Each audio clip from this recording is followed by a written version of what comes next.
Welcome back to episode 2 of Do Less and Fall Behind. Well, it's not Do Less and Fall Behind.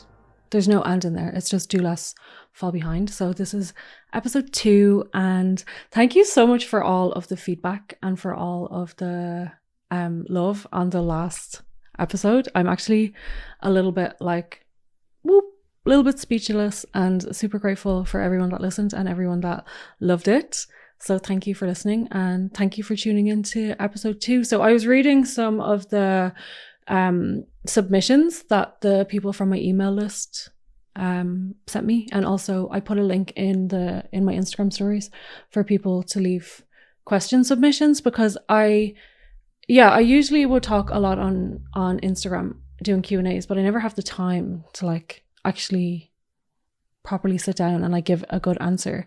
And I always feel like I'm so rushed when I'm trying to give answers on Instagram. So I feel like this is a better space to be able to just blah and talk properly and to not be in such a rush. So I have a few questions that I will answer at the end. Well, I'm saying a few.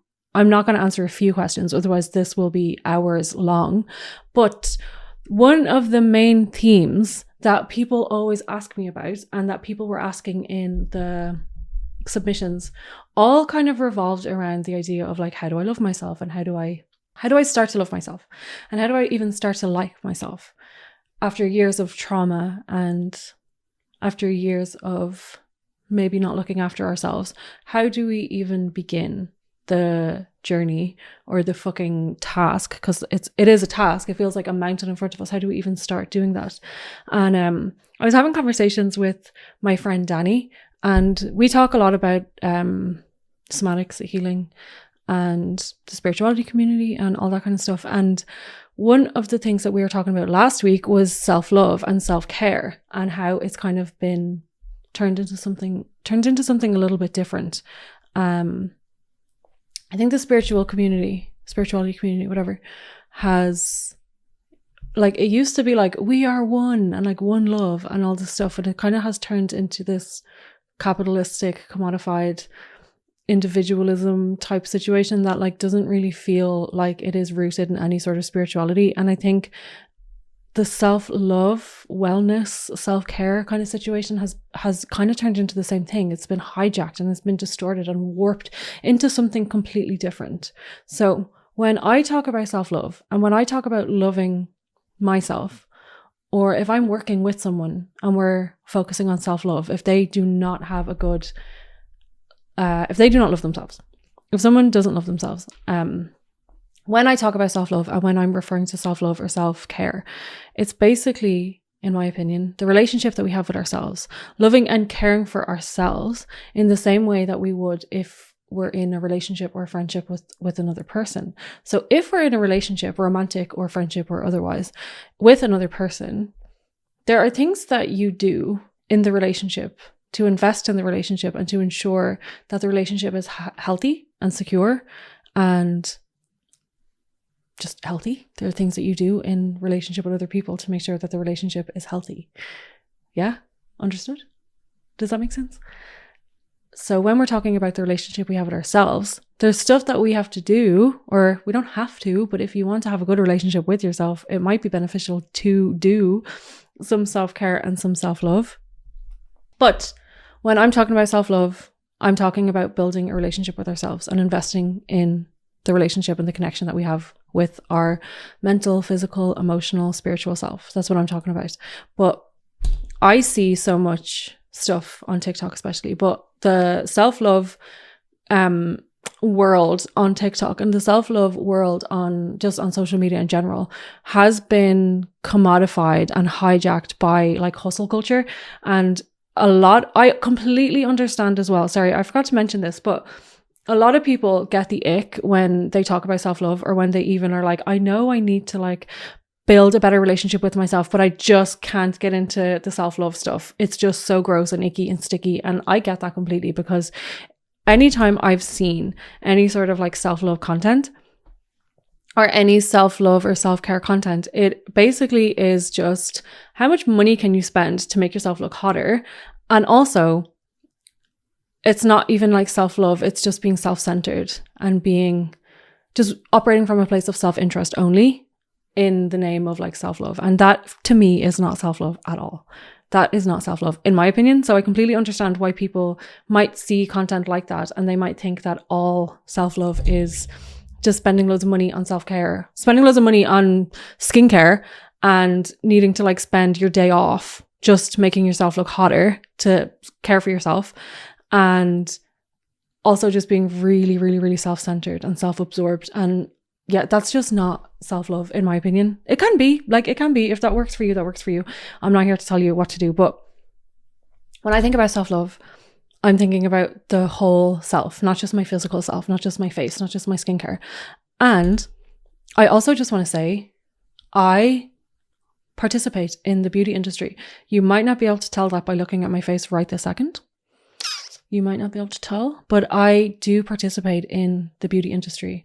I am not above any sort of like beauty standard, or I am not above any sort of desire to make myself pretty. I'm not above that in any way. I have not transcended past like my desire to invest in my beauty or to appear more attractive. I'm not trying to like transcend that, or I'm not trying to like expand past that or like grow past that. I don't think there's anything wrong with wanting to look pretty. I don't think there's anything wrong with that. And I think it can help us feel better sometimes. But if that's the only thing we're focusing on, I personally think that's a problem. But maybe that's not a problem. But just to say, before I say anything else, I do not have a problem with the beauty industry. Well, I do actually. I have loads of problems with the beauty industry, but I participate. I still participate, even though I'm aware of all the problems within the beauty industry and all the problems with society, beauty standards, all that kind of stuff. I still participate. So I am not sitting here from my cloud of enlightenment, transcended my desire to be pretty, pontificating and telling you what you should do. I'm not telling you what you should do at all. I'm just talking shit basically. But anyway, I have not transcended past any sort of desire to be pretty. I've had plastic surgery. I wear makeup, not right now, not this second, blah, blah, blah. But I do wear makeup and I do indulge. And usually I have nails on. I do look like an absolute rat bag right now. So it's kind of funny that I'm like, I participate in the beauty industry. Everyone is like, you clearly fucking don't. But anyway, I do. I genuinely do. So I'm not trying to like tell people what they should do or what they should not do. But anyway, when I see content about self-care and about self-love, I completely understand why people are not into it, because most of what I can see is being self-absorbed or spending all day trying to make yourself look hotter. And if that's the only thing that you're doing, then you're only looking after one aspect of yourself, which is your physical self. If that's the only self-care that you do, I would probably say that it might not be the best. And again, trying not to like tell anyone what to do, or trying not to appear like talking shit about people or whatever. Like, do whatever you want. And if you want to spend all day doing a 10-step skincare routine, if you want to spend thousands of euro on skincare, go for it. Like I have skincare. It didn't work for me at all. Eventually I had to go get medicine for my skin, because skincare did not work for me at all. And I was trying for years, following loads of different people's advice, following these like dermatology advice, probably spent hundreds on different like tubs and vials and like lotions and potions and peptides and all sorts of acids and stuff. I don't fucking know. But I was putting so much stuff on my face, in all different varieties of order. And it just didn't work. I was probably actually putting too much stuff on my face. But anyway, the only thing that's worked now has been actually going to a doctor and getting medicine. That has worked. And again, not right now, because I have a spot right this second. But anyway, it doesn't matter.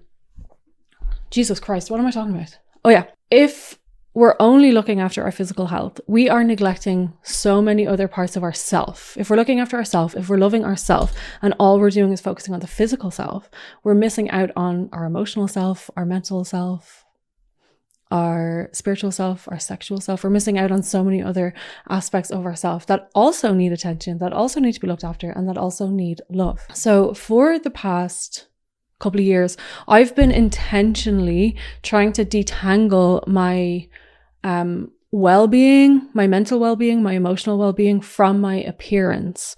So when I'm feeling really low or feeling anxious, which actually doesn't happen that much anymore, but it used to happen quite often, where I would just have like an off day, or I would just have really bad anxiety for whatever reason.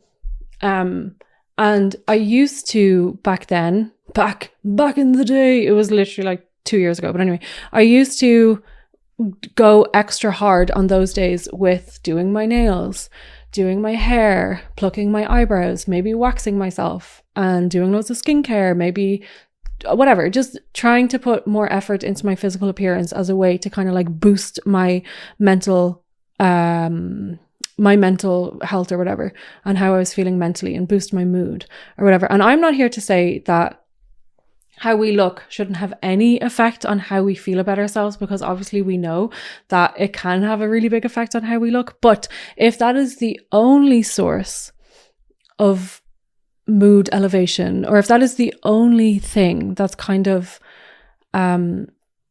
easing our anxiety or easing our bad moods, is making ourselves feel more attractive, then I would say that might be a problem. But again, it might not be a problem. It might not be a problem. It was a problem for me, for sure. And now I have like other things that I can do to look after myself and care for myself that don't have anything to do with how attractive I am or how desirable I look or whatever. So yeah, hopefully that makes sense. I think I might be coming across as a bit of a fucking bitch on this episode, but it's fine, whatever. The people that will understand what I'm saying will understand what I'm saying, because I feel like I'm trying to add like loads of context, and I'm trying to add loads of like nuance or whatever, so that I don't come across as being like someone who like doesn't participate in makeup at all, or like is talking shit about girls that like wear loads of makeup that or do loads of skincare. That's not what I'm doing at all. I am her, not right now, but I am her. She is me. I'm just talking about it in terms of like self-love and self-care, and like how that has been kind of like hijacked a little bit, and hustle culture has kind of like crept in a bit, and it's all very expensive, and ultimately it's only looking after one aspect of ourselves. And if our value and if our worth is intrinsically linked with how we look and how young we look, or how desirable or how fuckable we look, we're probably in for a bit of a rude awakening as we start to get older. If that's the most valuable thing about ourselves, how young we look or how hot we are or how attractive we are, if that is our most valuable asset, especially as women, and like 80 something percent of the people that listened to the first episode were women, so I'm probably talking to mostly women now. But as women, if the most valuable thing about ourselves is how we look or how fuckable we are or how youthful we look, god damn, we're gonna have a fucking smack in the face when we get older. So it might not be a bad thing to start investing in other ways to love ourselves, in other ways to look after ourselves, in other ways to care for ourselves, while still enjoying our beauty and while still doing our skincare and doing our hair masks and all that kind of stuff. I'm not saying anything. Don't listen to anything that I'm saying. I'm not giving advice, and I'm not saying anything. I'm just talking shit. But anyway, I'm not saying to like stop do beauty treatments, or like to stop investing in our beauty in every way, shape and form. That's not what I'm saying. I'm just trying to say, if that's the only way that we're looking after ourselves, that could be a problem, especially as we get older. So in my opinion, my humble opinion, self-love involves nurturing our mental health, our emotional health, and our physical well-being, and our spiritual health, our sexual health, all different aspects of ourselves, including our physical health. And it's about even like energetically minding ourselves, minding our energies. It's about setting boundaries, practicing self-compassion, and then even ensuring that we're just in a good place, and in a good place like with ourselves, in a good relationship with ourselves. And when we're in a good position and in a good relationship with ourselves, we're actually so much better at caring for other people as well, including our children. And I think everyone will know what I mean when I say this next thing. So how many times have you heard people glorifying, especially women, who always put everyone else first? The self-sacrifice and the like working yourself to the bone. She never takes a day off, and she'd do anything for anyone, and she's always putting everyone before herself. Like this selflessness or this like self-sacrifice is kind of, I'd say way more back in the day, was expected of mothers or women. And it's almost glorified. People celebrating the fact that this woman, this just hypothetical woman who I'm speaking about, is doing everything for everyone else. She always puts everyone else first. She never takes a day off. She never sits down. She never puts her feet up. Like, why are we glorifying that? Why are we celebrating that? Like, is she okay? Does she want a cup of tea? Is she okay? So religion also kind of reinforced and perpetuated that idea that a woman's primary role is to care for other people, and her whole identity would be wrapped up and defined by her ability to give, and never expecting or receiving any of that energy or care back in return. Not only would they not receive any of the care back in return, but they would also have absolutely no time and no energy left to look after themselves. So it's this like complete opposite of what we're talking about. So this is like the far end of the scale, the opposite end of the scale, where I'm sure there are so many women, like when you're listening to this, I'm sure there's people that are either in this position or can say, yeah, that's my mom. Like, it's not that long ago where women were literally just expected to just do everything for everyone. And like, context, nuance, not all women, like if it's not you, it's not you, that's okay. But it was definitely just like deeply ingrained in society, perpetuated by religion. And that, yeah, women's jobs were basically just like to look after everyone and not look after themselves. And it's almost like normal and expected parts of womanhood and motherhood to just kind of put everyone else first. So I definitely would have experienced some of that for sure. And I am still in the process of kind of like walking that back and unlearning the need that I had and still do kind of have to prove myself and like overextend myself in order to be seen as valuable and acceptable and like to be approved or whatever. And I still catch myself doing it sometimes where I'm like, am I really overextending myself? Am I considering myself at all in these decisions? Or I just kind of looking for approval? Am I trying to prove that I'm valuable? Am I trying to prove that I'm worthy? And I don't do it as much anymore. I don't do it at all anymore, actually, to be honest. I really don't. It's been a really long time since I've noticed that pattern has been like active. So that would be like the like extreme end of the scale, where people are like not looking after themselves, not loving themselves, not caring for themselves at all, not investing in their needs or their desires or their relationship with themselves at all, because they're so over prioritizing everyone else because probably they had to, they don't have an option, and they were completely self-sacrificing, not self-caring, not self-loving, just completely self-sacrificing in order to prioritize everyone else, and also being celebrated and glorified for running themselves into the ground. And thank God it's not really like that anymore.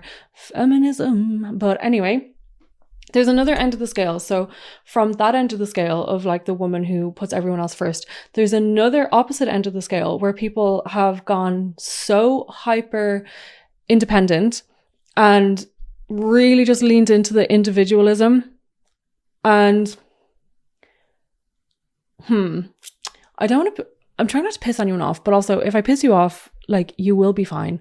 But phrases like, I'm putting myself first, and I'm just being selfish, and I don't owe anyone anything. Like, these phrases are being used under the guise of self-love to justify being an absolute fucking dickhead, or to justify behaviors that only prioritize self-interest over like mutual respect or the benefit of everyone.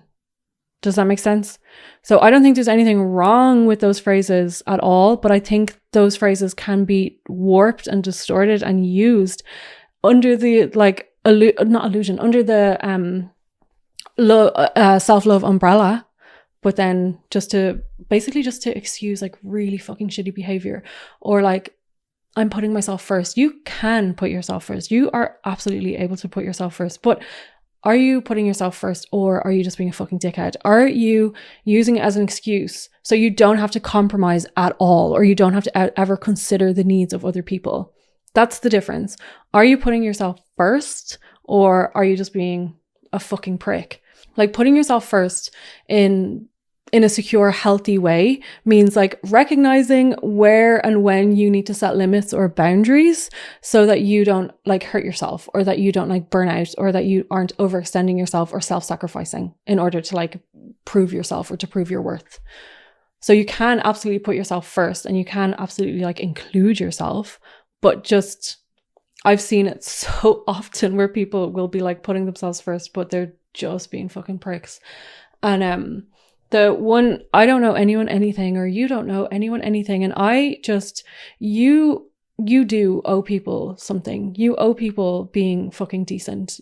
Like, I think it's that is being used as an excuse, and again, to avoid any sort of responsibility or obligation to like make an effort or be a decent human. And I don't owe anyone anything. I don't agree with that at all. I think that's so individualistic as well. Like these, I'm putting myself first, I'm just being really selfish, I don't owe anyone anything. Like these types of phrases that are kind of like bouncing around in the self-love world, especially on TikTok. And it's probably on Instagram too, but that's not my flavor on Instagram. I wouldn't see much of that. I see so many sharks and crocodiles on Instagram. Anyway, I don't think there's anything wrong with putting yourself first. I just wanted to say that. I don't think there's anything wrong with wanting to be looked after. And I don't think there's anything wrong with being selfish or making sure that you are taking your own needs into account. I don't think there's anything wrong with that. I think the like best thing, or the best position to be, is somewhere in the middle of the two examples that I gave. Not someone who's like endlessly self-sacrificing or endlessly overextending themselves to try and prove their worth, but not someone who's just acting out of self-interest, and someone who is just self-absorbed and self-centered. Somewhere in the middle where we can include ourselves in the decisions that we make, and we can include ourselves. If someone asks us to do something, do I have the energy for this? Do I have the space for this? Do I have the time for this? Do I have the capacity to do this? And if the answer is no, if someone asks you to do something, instead of being like, I'm on a healing journey and I'm just focusing on myself right now, so I'm not doing anything for anyone else because that doesn't serve my best interest, so I'm just protecting my peace, and no, I will not help you move house, and no, I will not do this, and no, I will not do that. Instead of, if you genuinely don't want to do it, then you can absolutely say no, but it is nice to be a decent human. But anyway, and also there are times when we need help. So how can we be okay with asking for help if we're not okay with offering help? But I do think as well, the hyper independent, hyper individual people who are very self-centered and can be self-serving don't ask for help. And I think that also is a problem. I'm also very aware that these are all trauma responses as well. Like both of the people who I'm speaking about here, the endlessly self-sacrificing person and the person who is hyper individual and is putting themselves first, both of those are trauma responses.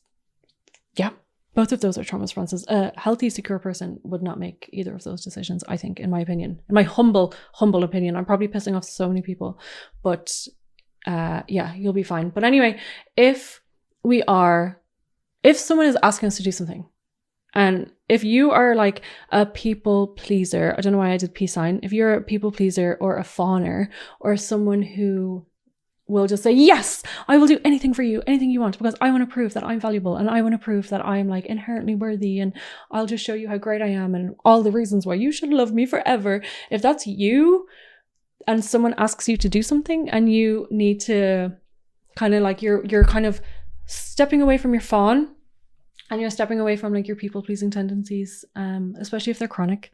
And yeah, I would suggest making sure that you're included. Include yourself. Don't just endlessly think about the other person. Don't forget about yourself. And just make sure that you're included. And if the other person doesn't include you, that's okay, but you need to include yourself. Do I have the space for this? Do I have the energy? Do I have the time? Do I have the capacity to do what this person needs me to do? I know that they would like me to do it, and I know there's like a huge part of myself that really wants to do it so that they know that I'm a great person. But am I included in this? Am I including myself in this? Am I being considered? Am I considering myself in this? Because there's two people in this decision. The person who's asking for the whatever the thing is, and there's also me. And if you're working on your self-love and your self-care, and you're working on your relationship with yourself, you have to get comfortable with considering yourself. And if you are someone who is super independent and individualistic and can probably appear to be self-absorbed or self-centered or acting from a place of self-interest, and you feel like you don't owe anyone anything, then hopefully some of the stuff that I've said has challenged that. But I'm so open to conversation. And I also know from being on both ends of that scale, I've been on both ends of that scale where I have been so self-sacrificing to the point of like being sick, like giving myself sicknesses, giving myself a sickness, making myself sick, like mentally unwell, physically unwell, because I was so fucking just not including myself in any decisions ever, and not including myself in any of the relationships that I was in, or they weren't relationships, but anyway, endlessly putting other people first, endlessly putting fucking losers first. If you put losers first, oh my God, you will not even recognize yourself. Like, take it from me. If you are a gorgeous, gorgeous girl and you meet a loser and you endlessly self-sacrifice to try and convince that loser that you're a good person, you will not even recognize yourself. In the space of a few weeks, in the space of a few months, you actually genuinely will not recognize who you are. You will just lose yourself completely. So don't do that. You heard it here first. Do not do that. But I have been on both ends of that scale, from being endlessly self-sacrificing and not including myself and not taking myself into consideration at all, having a terrible relationship with myself, and looking towards other people to kind of give me that love and give me that validation, give me that care and give me that worth that I couldn't give myself, didn't even try to give myself. I just wanted other people to give it to me. They didn't, by the way. Fucking spoiler alert, didn't happen. You have to be able to give it to yourself, and it is okay to get that from other people as well. I just want to say that. That was actually conversation that came up earlier about like external validation, where I think that the external validation thing has kind of been like vilified as well, where I think it's normal to get validation, especially from people who you really love, and especially from people who really love you. I think that's completely normal to get to kind of seek external validation from some sources outside of ourselves. That's why it's external. I've already said that. But if that's your only source of validation and your only source of worth or esteem, then that could be a problem. Anyway, back to what we were actually talking about, where I've been on both ends of that scale, endlessly sacrificing, and then went completely the opposite. I don't owe anyone fucking anything. I am so sick of doing charity work. I am so sick of endlessly putting everyone else first and not including myself, and also not being included and not being considered in any way, shape or form. And I went off the scale independent, where I didn't want anyone near me, and I didn't want anyone around me. I didn't want anyone to help me, because I knew that I couldn't rely on anyone. And again, that's a trauma response. That's a trauma response from being traumatized. And now I'm in this like gorgeous middle zone where I have a really good relationship with myself. I'm able to consider myself. I'm also able to consider everyone else. I'm able to consider other people. But I don't forget about myself. I don't exclude myself I don't feel the need to prove myself. Does that make sense? But I used to. And even still, like, as I said, that part of me can still kind of like creep in.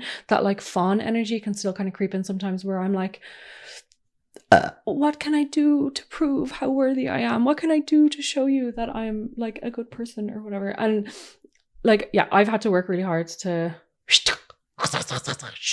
just like gently, lovingly get the fawn to kind of like turn down its volume, but it still pokes its head up sometimes, and that's okay. Yeah. Anyway, what was I saying?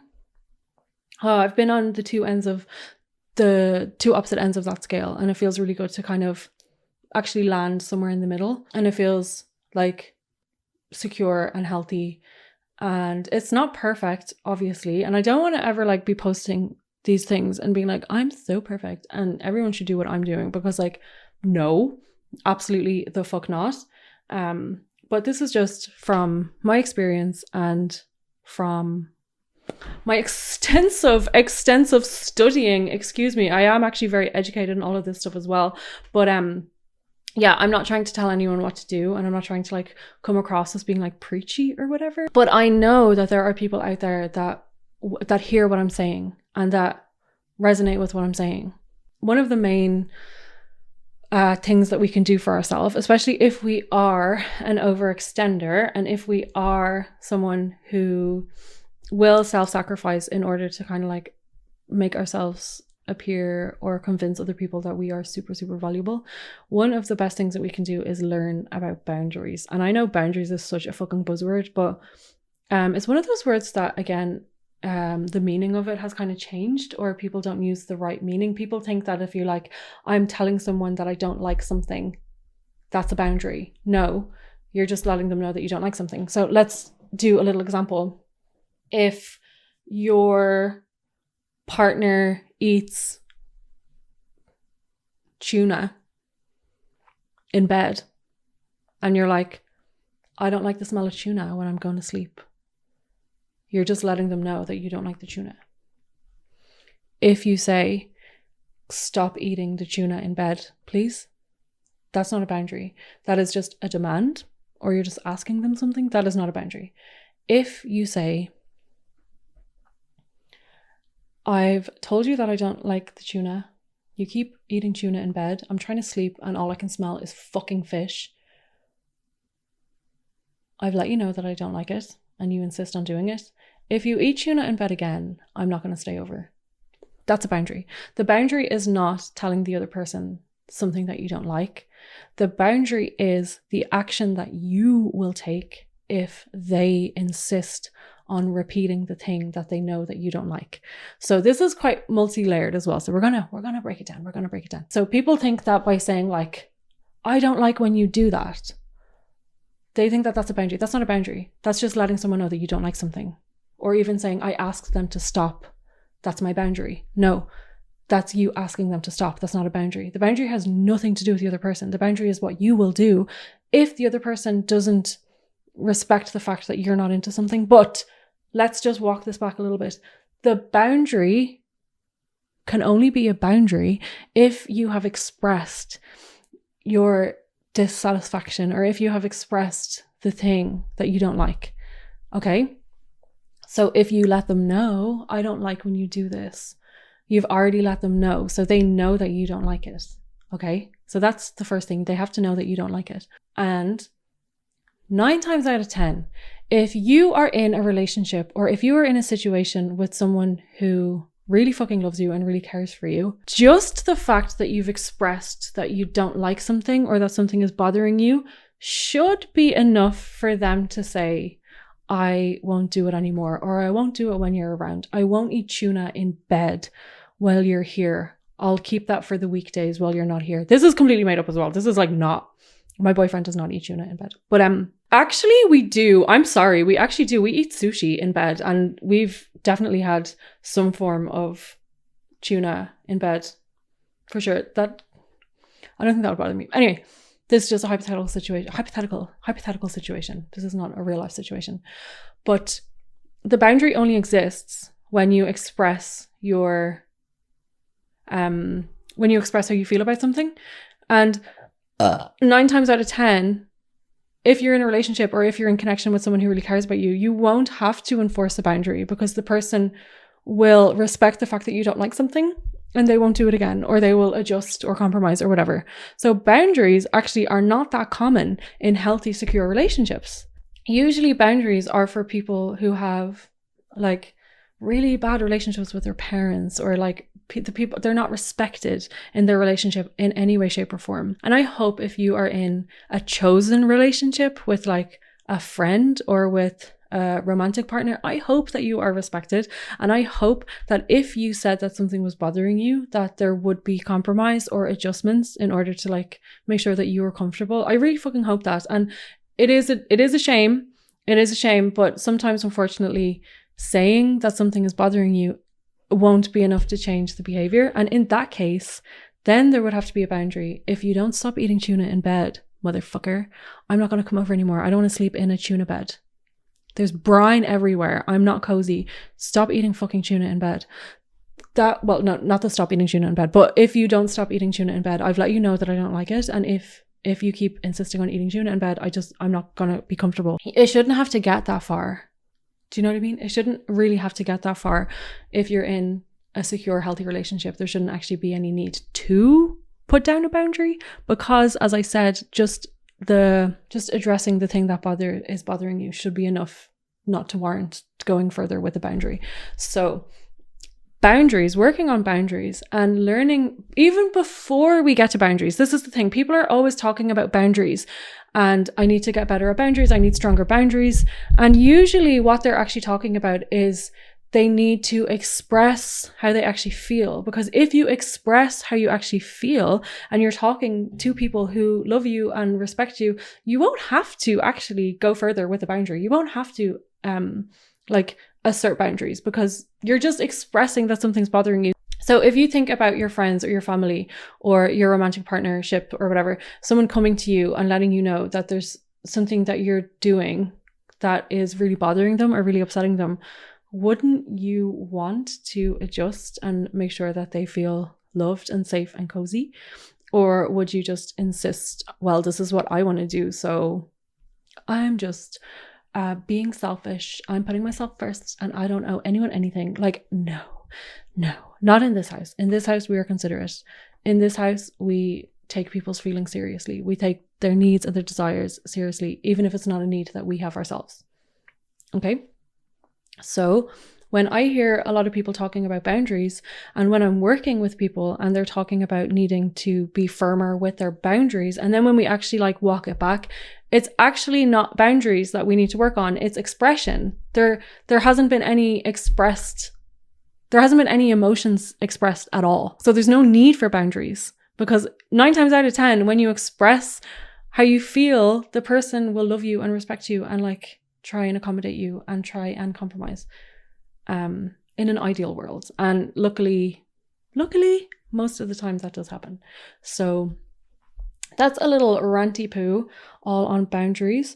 And I'm going to end this now. I didn't answer any of the questions from the email or from the question box thing that I set up, but I will link that down below if you want to have a chat, or if you want to ask a question, or if you want to submit anything about healing or anything about boundaries or anything about relationships or somatics or trauma or just general life situations. If you wanted to submit something, you could throw it in the little question box thing that I'll link below.